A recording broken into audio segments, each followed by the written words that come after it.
1 ವರ್ಷದಿಂದ ಆಗಿರ್ತಕ್ಕಂಥದ್ದು ಅಂಥೇಳಿ ಹೇಳ್ತಾ ಇದ್ದಾರೆ. ಈಗ ಅವತ್ತು ಯಾಕೆ ಪೋಷಕರು ತಕ್ಷಣ ಶಾಲೆಯ ಗಮನಕ್ಕೆ ತರಬೇಕಾಗಿತ್ತು? ಕಣ್ಣಿಗೆ ಏಟು ಬಿದ್ದಾಗ ಒಂದು ಆಟ ಆಡಬೇಕಾದ್ರೆ ಸಣ್ಣ ಇದಾದರೆ ಅಥವಾ ಏನಾದರೂ ಒಂದು ಸ್ವಲ್ಪ ಧೂಳು ಬಿತ್ತು ಅಂದರೆ ಕೆಂಪುಗಾಗುತ್ತೆ. ಆ ಥರ ಆದಂಥ ಸಂದರ್ಭದಲ್ಲಿ ಅವರು ತಕ್ಷಣ ಅಲ್ಲಿ ಗಮನಕ್ಕೆ ತರಬೇಕಾಗಿತ್ತು. ಮತ್ತು ಶಾಲೆಯಲ್ಲಿ ಏನಾದರೂ ಅವರು ಗಮನ ಕೊಡದೇ ಇದ್ದ ಪಕ್ಷದಲ್ಲಿ ಅವರು BOಗೆ ಮತ್ತು ಮೇಲಧಿಕಾರಿಗೆ ಗಮನಕ್ಕೆ ತರಬೇಕಾಗಿತ್ತು. ಇದು ಯಾವುದೂ ಯಾರ ಗಮನಕ್ಕೂ ಬಂದಿಲ್ಲ ಅಂತ ನನಗೆ ಬಂದಿರತಕ್ಕಂಥ ಮಾಹಿತಿ.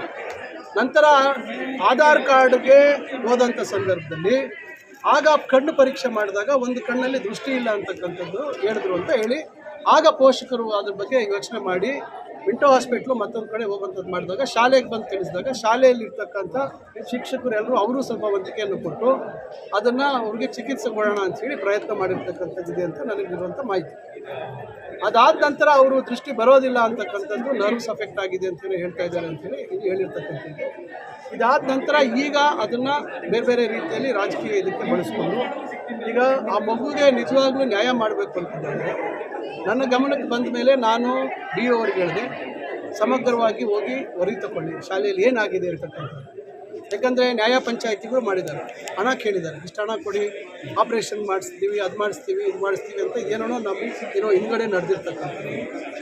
ಈಗ ನಾನು BO ಅವ್ರಿಗೂ ಸೂಚನೆ ಕೊಟ್ಟಿದ್ದೆ ಮತ್ತು ಸರ್ಕಲ್ ಇನ್ಸ್ಪೆಕ್ಟ್ರಿಗೂ ಸೂಚನೆ ಕೊಟ್ಟಿದ್ದೆ. ಪ್ರತ್ಯೇಕವಾಗಿ ಅವರು ಏನು ಹೇಳಿದ್ರು, ಅವ್ರ್ಯಾರೋ 3 ಜನ ಮಕ್ಕಳು ಕೂತಿದ್ರಂತೆ, ಯಾರೋ ಗಲಾಟೆ ಮಾಡ್ತಿದ್ರಂತೆ, ಅವರೇನೋ ಕಡ್ಡಿ ಏನೋ ಬಿಸಾಕಿದ್ರಂತೆ, ಅದು ಈ ಮಗುಗೆ ಬಿತ್ತಂತೆ ಅಂಥೇಳಿ ಏನೋ ಹೇಳಿದ್ರು, ಹಾಗೆ ಹೀಗೆ ಅಂತೆಲ್ಲ ಹೇಳ್ತಾರೆ.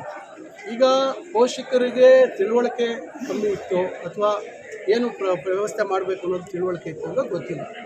ಆದರೆ ಅದೇನು ಸತ್ಯಾಸತ್ಯತೆ ಆ ರೀತಿ ಆಗಿದೆಯಾ ಅಂತಕ್ಕಂಥದ್ದನ್ನು ನಾನು ಅವತ್ತು ಸರ್ಕಲ್ ಇನ್ಸ್ಪೆಕ್ಟ್ರಿಗೆ, ಸಬ್ ಇನ್ಸ್ಪೆಕ್ಟ್ರಿಗೆ ಸೂಚನೆ ಕೊಟ್ಟು ನೀವು ಮರುದಿವಸ ಅಂದರೆ ಸೋಮವಾರ ದಿವಸ ನೀವು ಅದನ್ನು ತನಿಖೆ ಮಾಡಿ ಇದು ಮಾಡಿ ಅಂತ ನಾವು ಹೇಳಿದ್ವಿ. ಆದರೆ ಮಧ್ಯದಲ್ಲಿ ಇದಕ್ಕೆ ರಾಜಕೀಯ ಲೇಪನ ಕೊಟ್ಟು ಶಾಲೆಯಲ್ಲಾಗಿರ್ತಕ್ಕಂಥ ಘಟನೆ ಅಕಸ್ಮಾತು ನಿಜ ಸುಳ್ಳು ಅಂತಕ್ಕಂಥದ್ದು ತನಿಖೆ ಮತ್ತು ಮಾಹಿತಿ ಸಂಗ್ರಹಣೆಯಿಂದ ನಿಜವಾಗ್ಲೂ ಶಿಕ್ಷಕರಿಂದ ತೊಂದರೆ ಆಯಿತಾ ಮಗುಗೆ ಅಂತಕ್ಕಂಥದ್ದು ಇವೆಲ್ಲ ಭಾಳ ಮುಖ್ಯವಾದಂಥ ವಿಚಾರ. ಇವತ್ತು ಮಗುವ ದೃಷ್ಟಿ ಇವತ್ತು ಎಲ್ಲರಿಗೂ ಮುಖ್ಯ. ಆ ಮಗುವಿಗೆ ದೃಷ್ಟಿ ಯಾವ ರೀತಿ ಕೊಡಬೇಕು ಅಂತಕ್ಕಂಥದ್ದು ನಮ್ಮ ಮುಂದೆ ಇರ್ತಕ್ಕಂಥದ್ದು. ಆದರೆ ರಾತ್ರಿ ಧರಣಿ ಮಾಡುವಂಥದ್ದು BOಗೆ ಸಂಬಂಧನೇ ಇಲ್ಲ. BOಗೆ ಎಲ್ಲಿತ್ತು ಮಾಹಿತಿ? ಮಗುಗೆ ತಗಲಿದಾಗ BOಗೆ ಮಾಹಿತಿ ಇತ್ತಾ? ಯಾರಿಗೆ ಮಾಹಿತಿ ಇತ್ತು? ನೀವು BO ಮೇಲೆ FIR ಹಾಕ್ಸ್ತೀರಾ? ಸರ್ಕಾರಿ ಇವರೇನು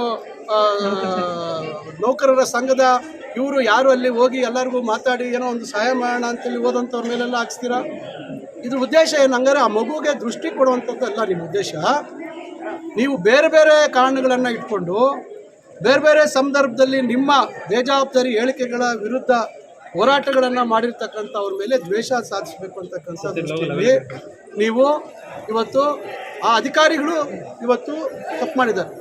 ಸರ್ಕಲ್ ಇನ್ಸ್ಪೆಕ್ಟರ್ ಇರ್ಬೋದು, ಸಬ್ ಇನ್ಸ್ಪೆಕ್ಟರ್ ಇರ್ಬೋದು. ಈಗ ನಾನು ನಾಳೆ ನಿಮ್ಮ ಮೇಲೆ ಕಂಪ್ಲೇಂಟ್ ಕೊಟ್ಟರೆ ತೊಗೊಂಡ್ಬಿಡ್ತಾರಾ? ಸಂಬಂಧ ಏನ್ರಿ? ನೀವು ಶಾಲೆಯ ಶಿಕ್ಷಕರ ಮೇಲೆ ಆ ಸಂಬಂಧಿತ ಯಾರು ಶಿಕ್ಷಕರು ಏನೋ ಅಕಸ್ಮಾತ್ ಕಡ್ಡಿ ಎಸೆದ್ರು ಮತ್ತೊಂದರು ಅಂತೇನು ಏನು ಇವತ್ತು ಹೇಳ್ಕೊಳ್ತಾ ಇದ್ದಾರೆ, ಅವ್ರ ಮೇಲೆ ನೀವು ದೂರು ದಾಖಲು ಮಾಡುವಂಥದ್ದು ಸರಿ ಇದೆ.